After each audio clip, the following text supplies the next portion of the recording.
Welcome to Raghavan naturopathy.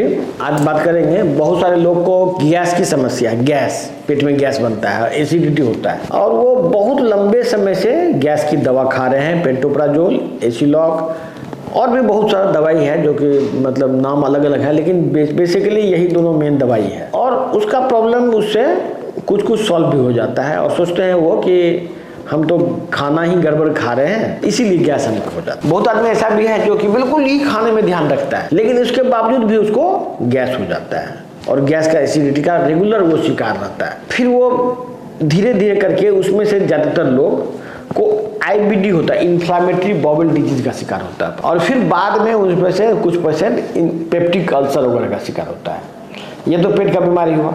इसके बाद उसमें से लगभग 10 से 20% आदमी को हार्ट अटैक आता है और फिर 5% या 10% को किडनी फेलियर होता है। फिर उसी में से कुछ आदमी डिप्रेशन का शिकार होता है, ब्रेन फेल होता है, ब्रेन फॉग और डिप्रेशन और नींद नहीं आना, ये सब का बाद में फिर उसको मेमोरी लॉस हो जाता है। तो ये जो बीमारी आप सोचते हैं कि ये जो बीमारी आपको है, एक सिंपल बीमारी, एक साधारण रोग गैस बनना, ये कोई साधारण रोग नहीं है। उसी गैस बनने की बीमारी से शुरू होता है peptic ulcer, inflammatory bowel disease, intestinal cancer, kidney failure, heart attack, brain में डिप्रेशन, मैनिया, फिर ब्रेन का पूरा लॉस, मेमोरी लॉस और फिर फाइनली पैरालिसिस। ये सिंपल दिखने वाला, बिल्कुल ही सिंपल दिखने वाला, ज़्यादातर लोग इस बीमारी को ये सोचते हैं कि हमको कुछ तला भुना खा लिए, इसी से गैस हमको हो रहा है। एक्चुअली में ये बहुत ही गंभीर रोग का बॉडी आपको सिग्नल दे रहा है। हार्ट अटैक में भी पेट में गैस, आपको किडनी फेलियर में भी पेट में गैस, ब्रेन फेल में भी, चाहे आपको डिप्रेशन हो या नींद न आता हो या ये सब बीमारी हो, शुरुआती लक्षण तो यही होगा।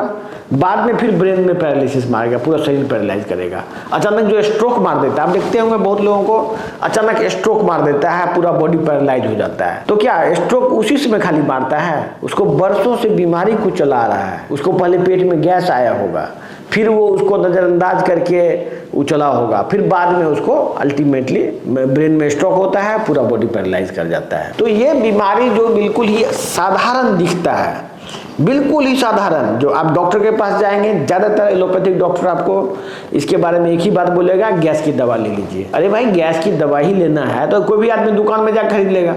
अच्छा, और ये बीमारी में यही हो रहा है। पहले वो डॉक्टर के पास जाता है, गैस्ट्रो के पास। गैस्ट्रोएंटरोलॉजिस्ट जो है काफ़ी मतलब पढ़ा लिखा डॉक्टर होता है, गैस्ट्रो वाला डॉक्टर है। वो चाहे कितना भी पढ़ ले, वो दवाई घूम फिर के वही 2-3 ठो दवाई है जो देगा आपको, और फिर वही गैस का दवाई जो भी होता है, अब गैस का दवाई देगा। इसके बाद वो पेशेंट को मन में बहुत सारा, उस पेशेंट को ऐसा लगने लगता है कि हम वो गैस की दवा से मेरा काम नहीं चलेगा। तब जाके वो फिर बड़े बड़े डॉक्टर के पास जाता है, फिर वो बड़ा बड़ा जगह जाता है, जैसे PGI Chandigarh, CMC Vellore, AIMS, ये सब जगह जाता है। और उसमें से कुछ आदमी को हार्ट का दवाई, तो फलना का दवाई चलना शुरू हो जाता है। जबकि नेचुरोपैथी में फर्स्ट डे से ही ये डायग्नोसिस हो जाता है कि ये किस चीज के वजह से गैस बन रहा है। दोनों को कंपेयर करके मैं बता रहा हूं, इस बात की गारंटी है कि नेचुरोपैथ के सामने एलोपैथ कहीं स्टैंड नहीं करेगा। ये सिर्फ मार्केटिंग के वजह से चल रहा है। हमारा प्लानिंग है, हमारा कंपनी जो है ये नेचुरोपैथ का सेंटर सब जगह खोलने के लिए स्टेप शुरू करेगा कुछ दिन बाद।